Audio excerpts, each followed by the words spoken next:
Hello प्यारे बच्चों, नमस्कार। आज हम आदर्श जीवन मूल्य मध्यमा के 11वें अध्याय अच्छे गुणों से ही बनेगा जीवन अच्छा का अध्ययन करेंगे।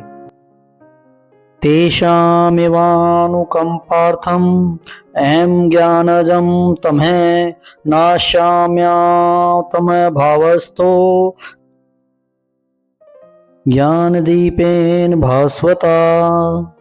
गीता के 10वें अध्याय का 11वां श्लोक, जिसका सरलार्थ है, प्यारे बच्चों, उन भक्तों पर कृपा करने के लिए ही उनके स्वरूप में रहने वाला मैं यानी श्री कृष्ण उनके अज्ञान जन्य अज्ञान से उत्पन्न अंधकार को देदीप्यमान यानी दीपक के रूप में, उजाले के रूप में, ज्ञान रूपी दीपक के द्वारा नष्ट कर देता हूँ। हे भारत माता के दुलारो, सच सच बताओ, आपको ऐसा लग रहा है या नहीं कि गीता ज्ञान केवल बड़ी आयु वालों के लिए नहीं अथवा साधु संतों आदि के लिए ही नहीं, हमारे लिए भी उतनी ही उपयोगी और आवश्यक है। अच्छा, एक बात और बताओ, क्या आप भगवान के प्रिय बनना चाहते हैं कि भगवान को हम बहुत अच्छे लगने लग जाएं? निश्चित ही चाहते होंगे। तो आओ सुनो, गीता के गोविंद यानी श्री कृष्ण किसे अपना प्रिय और सबसे अच्छा मानते हैं। वैसे तो अनेक लक्षण या गुण हैं, लेकिन युवाओं की प्रेरणा के भाव से कुछ पर विचार करते हैं। तो प्यारे बच्चों, आज हम इस पाठ का अध्ययन करते हुए जानेंगे कि भगवान को कौन प्रिय है और कैसे हम भगवान के प्यारे प्रिय बन सकते हैं। तो प्यारे बच्चों, जिन्होंने अभी तक इस चैनल को सब्सक्राइब नहीं किया है वो अभी इसको सब्सक्राइब कर लें, ताकि आने वाले और अध्याय उन्हें जल्दी से जल्दी साथ साथ मिलते रहें। और अगर आपको अच्छा लग रहा है प्यारे बच्चों, तो इसे लाइक करना मत भूलना और अपने दोस्तों के साथ शेयर तो अवश्य ही करना, ताकि वो भी इसका अधिक से अधिक लाभ उठा पाएं। तो शुरू करते हैं प्यारे बच्चों कि ऐसे कौन से गुण हैं। बस पहले तो इसी बात पर कि भगवान केवल उसे ही अपना प्रिय नहीं मानते जो माला फेर रहा है या अधिक पूजा पाठ में है। यद्यपि समय और स्थिति अनुसार वह भी बुरा नहीं, लेकिन यह बात तो अवश्य विचार करने की है कि माला अथवा बाहरी लक्षण तो हों, लेकिन जीवन में सद्गुणों का साथ न हो, भगवान की प्रियता उस स्थिति में होती नहीं लगती। इसलिए आओ हम भगवान की सीधी सच्ची प्रियता पर ध्यान दें। तो प्यारे बच्चों, जो माला फेर रहा है, पूजा कर रहा है, घंटी बजा रहा है, ठीक है, आज की स्थिति के अनुसार वो धर्म की ओर तो मुड़ा हुआ है, ठीक है, सच्चाई की ओर भी मुड़ा हुआ है, लेकिन अगर उसमें सद्गुण नहीं है, अच्छे गुण नहीं है,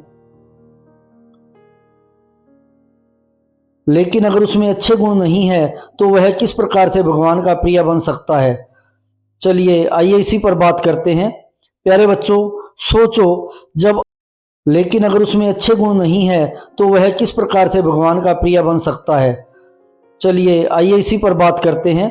प्यारे बच्चों, सोचो, जब कोई भी बच्चा किसी दूसरे प्रांत अथवा देश में पढ़ाई के लिए जाता है, वहां जाकर यदि वह अच्छी पढ़ाई के साथ अच्छा जीवन बना रहा है, माता पिता को यह पता लगने पर वे कितने प्रसन्न होंगे। लेकिन यदि बच्चा बाहर जाकर पढ़ाई के स्थान पर बुरी आदतों में लग जाए, तब माता पिता कितने परेशान होंगे, यह आप सोच सकते हैं। यही स्थिति इधर भी देखें। परमपिता परमात्मा ने हमें सब प्राणियों में श्रेष्ठ मनुष्य बनाकर भेजा। यदि हम अच्छी पढ़ाई एवं अच्छे गुणों के साथ जीवन को अच्छा बनाकर रह रहे हैं तो भगवान भी बहुत प्रसन्न होते हैं और हमें बहुत प्यार करते हैं। तो ये था हमारा अध्याय प्यारे बच्चों, उम्मीद है आपको अच्छा लगा होगा। आइए इसके अभ्यास के प्रश्न करते हैं। तो पहला प्रश्न है प्यारे बच्चों, प्रार्थना की स्थिति को किस रूप में ठीक समझें। केवल माला फेरना, घंटी बजाना, अधिक पूजा पाठ करना या आंखें बंद करके हाथ जोड़कर खड़े होना, यही प्रार्थना नहीं कही जा सकती। यह तो केवल बाहरी दिखावा रूप है। आज के समय को देखते हुए यह भी सही कहा जा सकता है, लेकिन विनम्रता, दयालुता आदि सद्गुणों द्वारा प्रार्थना को पूर्ण बनाया जा सकता है। दूसरा प्रश्न देखते हैं प्यारे बच्चों। गीता के 11वें अध्याय के 26 से 35 तक के श्लोकों में भगवान कृष्ण से प्रार्थना करने से पूर्व अर्जुन की क्या स्थिति थी और इन श्लोकों में किस भाव से अर्जुन ने स्तुति और प्रार्थना की है। गीता के 11वें अध्याय के 26 से 35 तक के श्लोकों में भगवान कृष्ण से प्रार्थना करने से पूर्व अर्जुन निराशा और असमंजस की स्थिति में थे। इन श्लोकों में एक शिष्य के भाव से अर्जुन ने श्री कृष्ण की स्तुति और प्रार्थना की है। तीसरा प्रश्न देखते हैं प्यारे बच्चों, अर्जुन ने प्रार्थना के स्वरों में भगवान के समक्ष क्या स्वीकार किया है? अर्जुन ने प्रार्थना के स्वरों में भगवान के समक्ष स्वयं को मोह, निराशा और उलझन में डूबा हुआ स्वीकार किया है।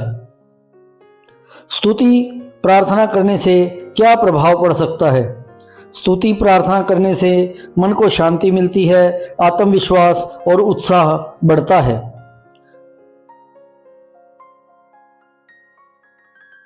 विद्यार्थी जीवन में आप ईश्वर को कैसे प्रसन्न कर सकते हैं? विद्यार्थी जीवन में हम ईश्वर को अपने कर्तव्य का पालन करते हुए प्रसन्न कर सकते हैं। एक विद्यार्थी के रूप में हमें अच्छी संगति में रहना चाहिए, माता पिता का आदर करना चाहिए, सच्चाई और धर्म की राह पर चलना चाहिए। ये सब कार्य करने से ईश्वर हमसे अवश्य प्रसन्न हो सकते हैं। आगे प्रश्न देखते हैं प्यारे बच्चों आपकी समझ के। प्रतिदिन प्रार्थना करना क्यों आवश्यक है? प्रार्थना करने से मन को शांति मिलती है, आत्मविश्वास और उत्साह बढ़ता है, इसलिए प्रतिदिन प्रार्थना करना आवश्यक होता है। जैसे हम ईश्वर का प्रेम कैसे प्राप्त कर सकते हैं? सच्चाई और धर्म की राह पर चलते हुए, अच्छे कार्य करते हुए हम ईश्वर का प्रेम प्राप्त कर सकते हैं। यदि आपका किसी से मतभेद है, कोई मनमुटाव है, तो आप कैसे सुलझा सकते हैं? अगर हमारा किसी से मनमुटाव या मतभेद हो जाता है तो हम शांति से उसके साथ बातचीत करेंगे, और अगर हमारी गलती हुई तो हम माफ़ी मांग लेंगे, और अगर उनकी गलती हुई तो हम उन्हें माफ़ कर देंगे, जिससे आपसी मतभेद सुलझ जाएंगे। अष्टादश श्लोकी गीता को आप कितने समय में पढ़ सकते हैं? तो प्यारे बच्चों, आपकी पुस्तक में अष्टादश श्लोक की गीता दी हुई है, जो 18 अध्याय हैं। 18 अध्याय में संपूर्ण गीता को समेटा गया है, तो वो आपकी पुस्तक में दी हुई है। आपने उसको पढ़कर उसका अभ्यास करना है कि आप उसको कितने समय में पढ़ना शुरू करते हैं, और 5, 7, 10 बार पढ़ने के बाद आपको कितना समय लगता है। बच्चों को मन की एकाग्रता के लिए कुछ योग और प्राणायाम के अभ्यास का सुझाव दे। तो प्यारे बच्चों, अगर आपको मन की एकाग्रता, मन को एक जगह कंसंट्रेट करना है, एक जगह लगाना है, तो मन की एकाग्रता के लिए अनुलोम विलोम, हलासन, बालासन, वृक्षासन, भुजंगासन, सूर्य नमस्कार, ध्यान आदि योग और प्राणायाम किए जा सकते हैं। तो आशा करते हैं प्यारे बच्चों आपको ये अध्याय पसंद आया होगा। अगर आपको पसंद आया है, अच्छा लगा है, तो लाइक अवश्य करें, और जिन बच्चों ने अभी तक इस चैनल को सब्सक्राइब नहीं किया है, सब्सक्राइब अवश्य कर लें, और अपने दोस्तों के साथ ज़रूर शेयर करें, ताकि वो भी इसका अधिक से अधिक लाभ उठा सकें। तो मिलते हैं प्यारे बच्चों अगले अध्याय में शीघ्र ही।